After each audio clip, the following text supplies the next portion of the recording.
Of course. I think I got this specific page. I think I got it in like 2017. That might be about right. So it might be around then. That's what Yeah, I'm thinking. that might be. That's probably it, Okay. because I've only known, excuse me, the journey, Antoinette. Okay. But the other So naturally yeah. thing So sounds yeah, good. then yeah, so I first my page initially was of course just coming, straight through postpartum the first time. And so I was like, well, I Oh, want to lose weight, and I was trying to think of like a cool name. So it was basically losing weight naturally. And then I was like, well, it's kind of more about, yoga and stuff too. It's not just that. And so then when I lost that page, this was when Instagram was first doing like a lot of their changes, and right. like working on making sure people weren't bots at the time.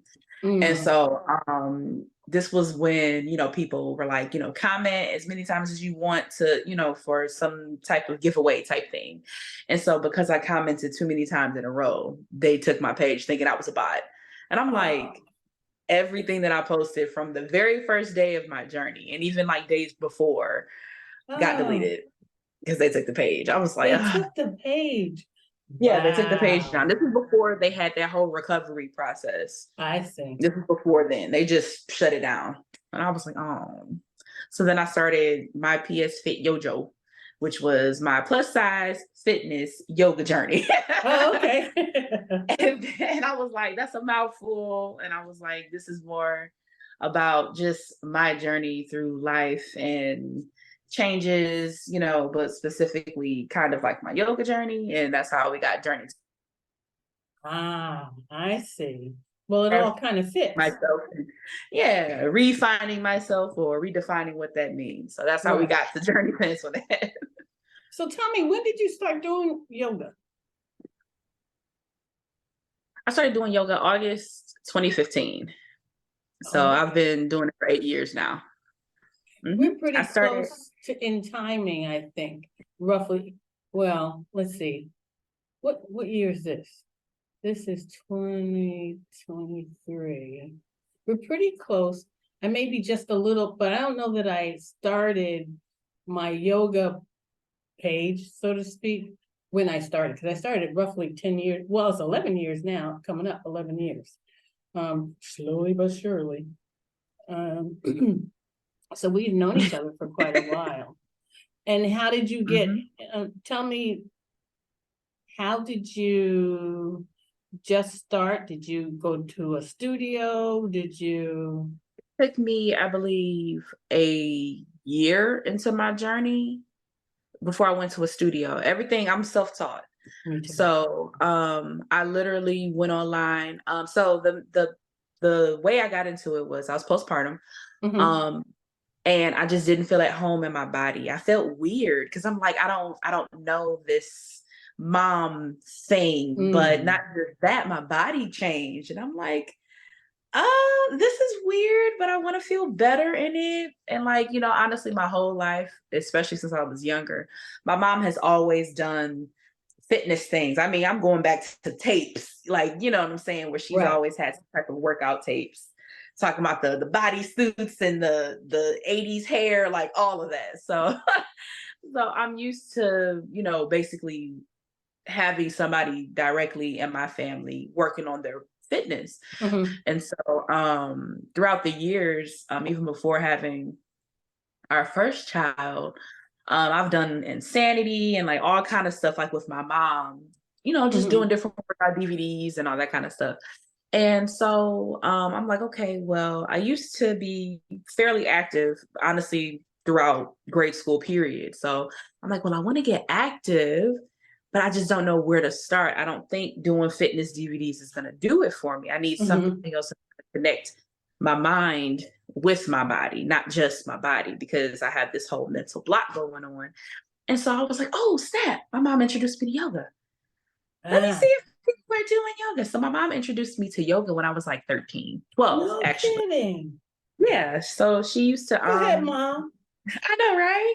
When she was a dental assistant, she used to have very early hours. And so like about 5 in the morning, she would be up doing yoga or, attempting. Right. And so, it was this little old white woman with white hair, and she's, doing the different things. And I'm like, what is she doing? She's like, she's gonna get her body. I've always considered my mom to be a hippie. So it was like right on par. And so I don't know, just something one day was like yoga. And I'm like, okay. And so I started to go on Instagram. I typed in the hashtag yoga and I'm like, all these thin white Uh, women, y'all are doing acrobatics. This looks like something I've seen in Cirque du Soleil. Like, right. I was like, okay, well, let me get more specific. Black yogis, black yoga. And, so then I'm like, there's a whole, here you are. Right. Okay. Now I see some people with, who look like me. Now I need to see if there are any plus size people. I don't know if they're doing it. Mm. And so I type in plus size yoga. I start using the F bomb. I'm like, okay, fat yoga. Let's see, what I Mm-hmm. find. And that's where I stumbled upon Dana Falsetti and Jessamine Stanley. And Jessamine. Mm-hmm. So Dana Falsetti is the first plus size person that I saw. And Ah. I'm like, okay, you're awesome. You're amazing. And I'm like, okay, is there a plus size Black person? And so Mm-hmm. then that I came across Jessamine. I said, I have no excuse because this baddie here, they're doing their thing. That means I can try. I think I Right. can do that. And so I still didn't really know where to start, but I already was following, I believe, Keno McGregor. Yes. And I saw that she had a yoga challenge coming up. I'm like, I don't know what that is, but I saw something about planks, and I was like, oh, I could do a plank. I could do that's just push up. August 1st, when I started, I held that plank. I do have that picture. I held that plank, and I was like, Oh, yeah, right. I'm like, okay, this is so much harder than it looks. And so I'm like, this will be the thing. It'll give me a challenge. I'm moving my body. I'm Mm-hmm. learning what these poses are for. I'm like, each pose I'm Googling. I don't even know how to pronounce it, but I'm Right. going to Google this. I don't know what a pincher is. I don't know what I know what a downward dog is. I'm like, I do know that from that old white lady. I remember. And then, so that's just pretty much how it went. I literally started my journey with the yoga challenge because I wanted to move my body. Wow. And that's how it started. I started to realize what my body could do, realize Mm-hmm. what I wanted to work on. And my body kind of started changing. I felt stronger. I Mm-hmm. felt, before really knowing the terms, I felt more grounded. I was like, this is really kind of helping me focus on something other than the stresses at the time of motherhood. I was going through postpartum and I didn't know it. Didn't I know it. just knew I was postpartum in the physical sense of I just had my baby. So, Um, but as far as postpartum depression, postpartum anxiety, like all of that, I was unaware. And then even I was dealing with some very heavy thoughts. What I would, I like to use the term as far as checking out of life. I yes. was dealing with thoughts like that, not knowing it was because of the birth control that I was using. Like Oh, all of this stuff is going on. People are passing away. Like literally, I started my journey August 2015. September 2015, I lost my father oh, just randomly. And so like all of this is going on and I was able to turn to yoga. I happened to start that month prior. So I started to turn to yoga to try to stay out of my head and to mm-hmm, just mm-hmm, kind of find a different way to figure things out or try not to figure things out. So mm-hmm. that's pretty much how I got started. Tell me something, because the issue of postpartum, number one, the depression, all that stuff, is a Hmm. huge issue. And Yes. often we people, women of color, Yeah. aren't told, it's not recognized in us, Yeah. we don't necessarily feel comfortable saying anything to anybody, even Yeah. family, Yeah. even family. Did your obstetrician, gynecologist, somebody say anything to you, or were you able to talk to anybody about that? No. No. No, like I think the most talking that I did was probably talk to my mom, but it wasn't in depth. Like I've never necessarily been comfortable speaking, Yeah, I didn't always have space held for me to be able to speak up for right. different things. And so in motherhood, it's like you better Yeah. fake the funk. You better, you know what I'm saying? You got a kid to live for. You need to focus over here. Forget all of Mhm. that other stuff. And so like I would tell my mom like a little bit of how I was feeling. But honestly, a lot of it I just dealt with it by myself or felt like I was dealing with it by myself. Right, Just right. finding ways to cope and make it through. Cause I'm like, I got a kid, and it was very lonely. Very, very Very lonely. lonely. Yeah. And I like my doctors, the main thing that they focused on, honestly, like in my entire life, my weight. That was their Always. focus. So Like it they wasn't couldn't like, see you how as a whole person. They couldn't see you as I've a whole person. mm-mm. I very rarely, if I can even count on one hand, have been seen as a whole person in a doctor's Mm, office. And that's going back to wow. childhood. That's Wow. going all the way back. I am in therapy currently. So these are things that we will probably talk about. but no, it wasn't like how's your mind? It was just like it was more so, are you feeling okay, with the baby and how are things going? That's such a general question. Things are fine. She's doing good, but it wasn't Right, like, okay, how is your mental? Are you able to right, get the amount of rest you need? Have you been taking on all the chores or whatever it is by yourself? Like it wasn't those personal questions. It was just, right, okay, well, girl, how are you feeling? Okay, your blood pressure's fine. Your this is the, okay, the baby's good. All right, see you in 2 weeks, or however long the next appointment right, was. right. It was very much just in and out. Wow. Yeah. There's that phrase that is often used in the yoga community is that yoga heals. And I think sometimes people are really unaware of uh, just how real that phrase is. Yeah. It really is real. Huh? Redundant, but Right. um, and it's almost like you said you started to find yourself being more grounded and connected before even knowing those terms, so to speak. Yeah. It begins to work, at least from my perspective, it begins to work on the whole person Mhm. without you even realizing that it's doing it. You may be Yes. doing it for another reason, but Yes. you all of a sudden go, hey, all Yes. right, That's exactly I'm what feeling all happened. right now, Yes. Yes. That's exactly what happened. And for anybody who talks about doing it for the physical benefits, I'm just like, you might come for the physical benefits, That's but right. you're gonna leave with a whole lot more. That's That's for right. sure. Right. Mhm. And when you say that to people, they go, really? Or Right. what?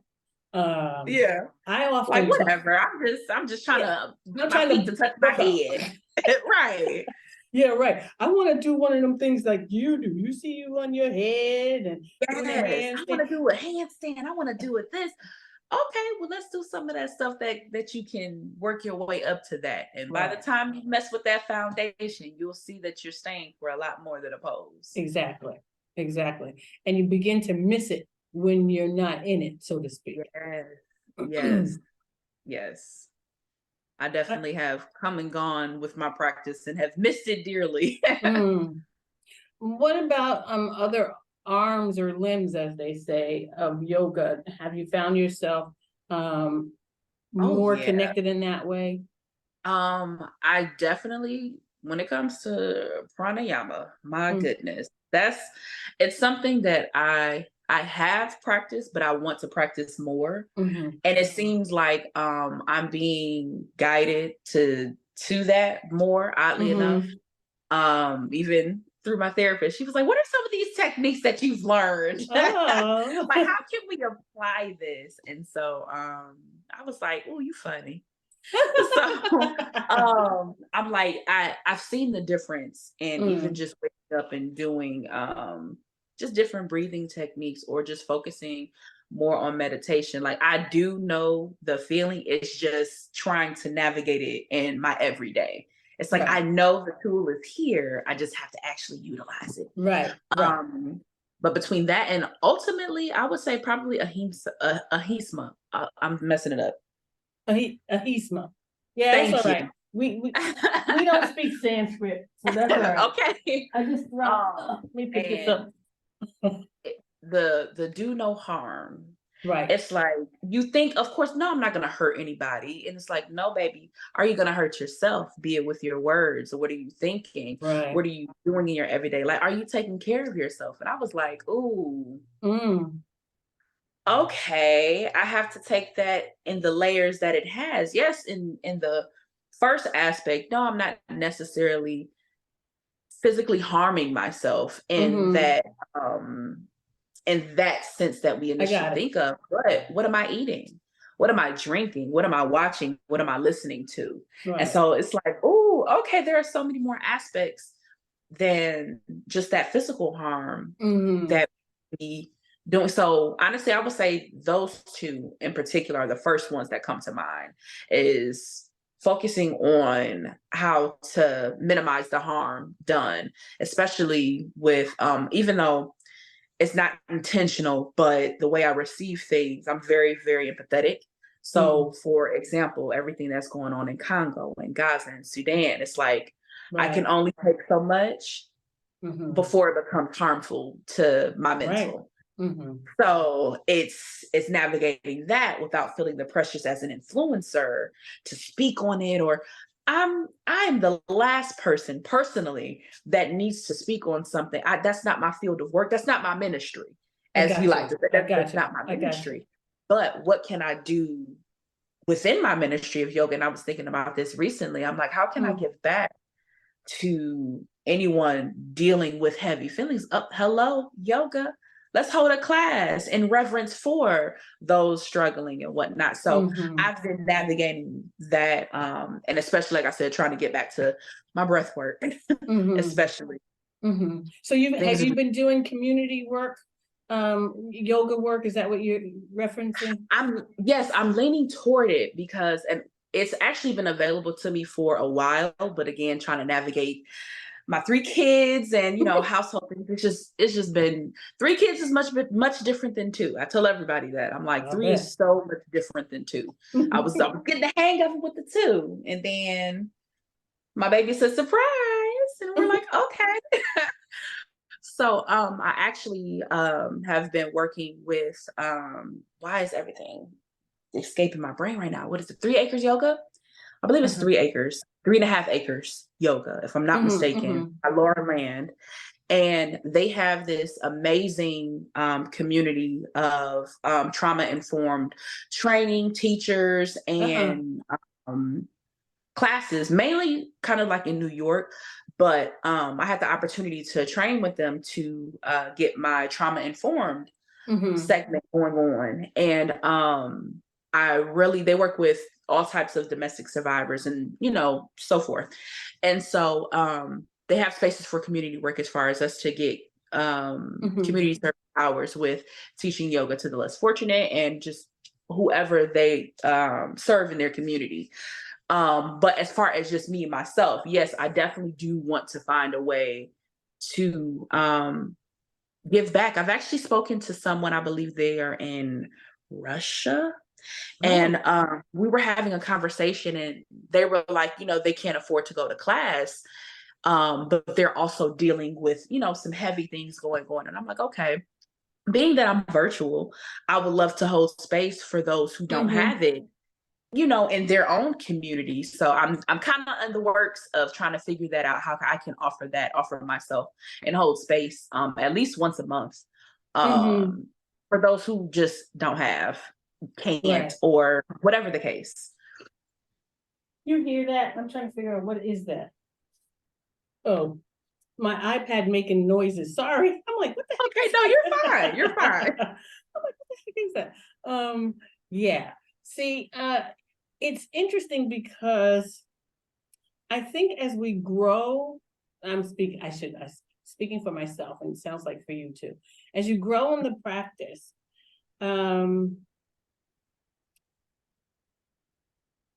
there's this, I want to say like a transition to, oh, this is such a cool thing. This is such a great thing. How can I give it to you? How can I help you understand it? And I Yeah. find more and more people of color, men included, Mm-hmm. are in tune with the possibility, so to speak.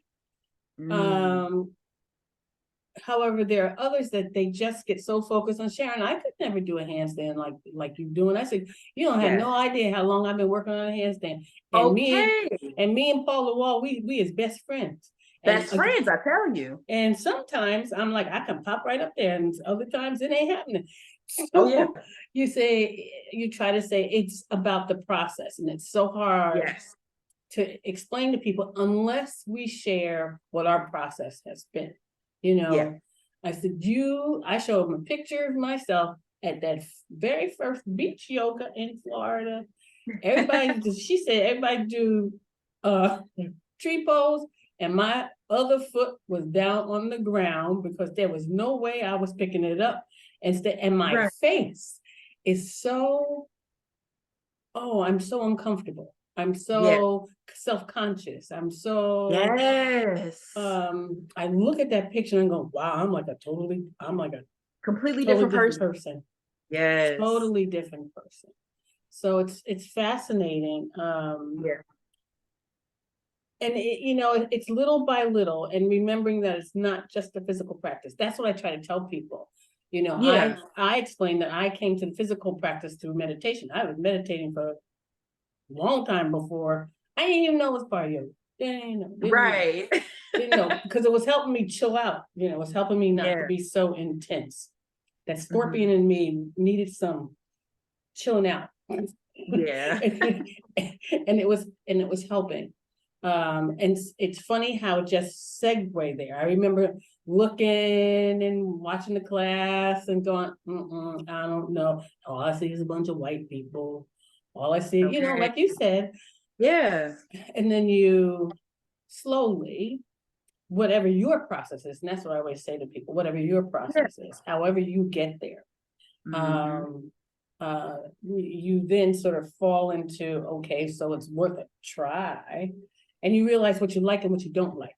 I Yes. never felt comfortable in studio classes because they were always 99.999% white. I never felt Yeah. welcomed. That's the I first never thing. felt encouraged. Yes. I My first did. studio experience was terrible. Oh, yeah, it was bad, huh? Terrible. It was, I walked out. Yep. It was bad. And I didn't go to another physical class for a year. That's Yeah. how bad I was scarred. Yeah. Well, I get it, and my first yoga teacher, now white woman named Becky, and she moved her class from an inside space. She was my Mhm. Zumba teacher, loved her to death. Oh, That woman, okay. that woman could move. Right. Uh, and I went to her class because she was much more welcoming, and there was something about being outside, and there were more and more. I lived in Florida, so it made it easy.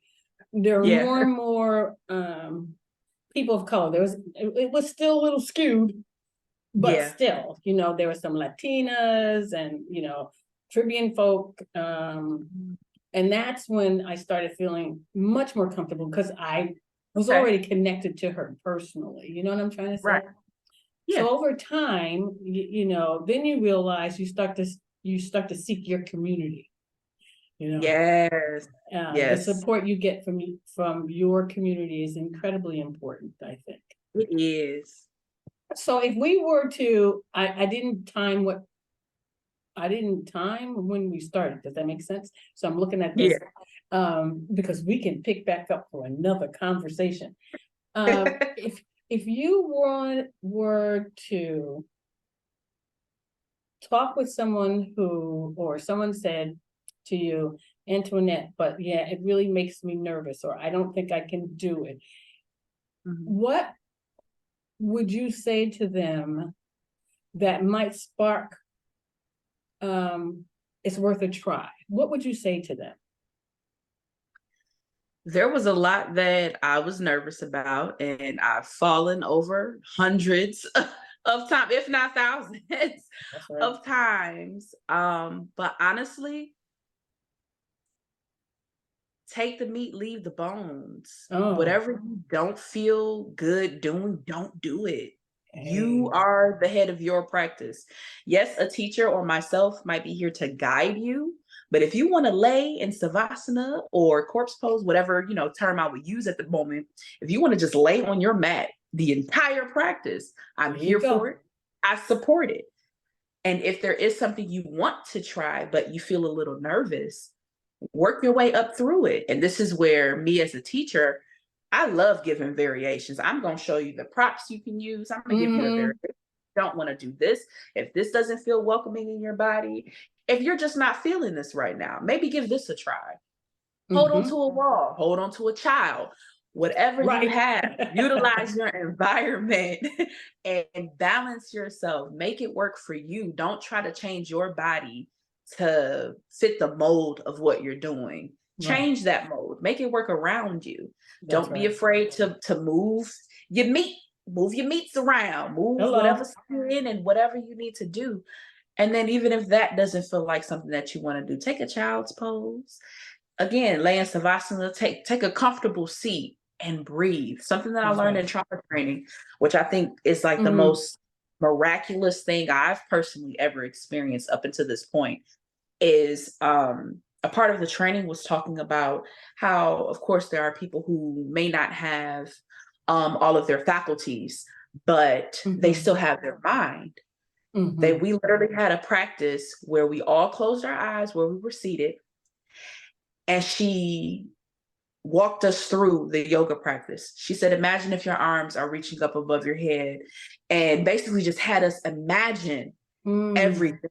And she was like, now, do you feel that in your body? And I'm like, I feel like I'm doing yoga. I feel like my physical, Mm-hmm. like my Mm-hmm. heart is starting to like match my breath and everything. I'm like, I'm feeling myself touch my toes or, fold forward. Like I'm feeling my Mm. breath match it. And I was like, I never thought about the mind being strong enough to Mm. give you that feeling without moving a limb. We did Not a moving nothing. complete sun salutation A. And I felt Wow. so calm just by imagining my body doing the movement. I said, oh, we have no excuse then. Right. We can sit still in our seat and still experience what's going on. If we close our eyes, or even if we're watching our instructor, let's say we're doing a warrior pose. If you can imagine it, you'll still get those benefits in your body as long as you are focused on that. And I was like, oh, I'm sold. I am Wow. beyond sold. The So mind if it body comes connection is strong. yes, it's very strong. And of course, you can work on it. You can work that mental muscle. And so honestly, I would give them all of that. If you want to do all the things to make it work for your body, if you want to just lay on the mat, if you want to That's just, right. remain in your child's pose, or if you want to just take it further, find your comfortable seat and do it in your mind. There See you how it go. feels to practice it or try it in your mind. Mm. That might then give you the courage to try it in the physical. But it's all up to you. You move how you want to move. I'm That's just right. here to give you options and guide you along the way. Guide you. Be your So that guide. yeah, that would be what I would let them know. Like we can do it all or we can do absolutely nothing and the Nothing. benefits will be here. And it's still something. It's It's still still something. something. That's Exactly. right. That's right. Well, I appreciate it. It's a good note for us to end. I'm, just watching the time and I don't want to Mhm. keep you, but I want to say that like I learned something and made a connection when you talked about the mind body connection. Now in my business, I should know that, the clinician, I know, but the fact that the visual, and I'm such a visual learner, Yes. that's a very good point. So we're gonna have to pick this conversation back up at another I'm point in happy to time. do so. I'm Hey, happy to that's do so. wonderful. I really appreciate you taking the time. And You. I will put it all together. I will let you know what's happening, give you a copy, all that good stuff. Sounds And good. once again, you have a wonderful rest of your Sunday. Thank you so You much. too. All Thank you right. for your patience. Oh, no problem. You take care, honey. All All right, you right. too. Bye. Bye-bye.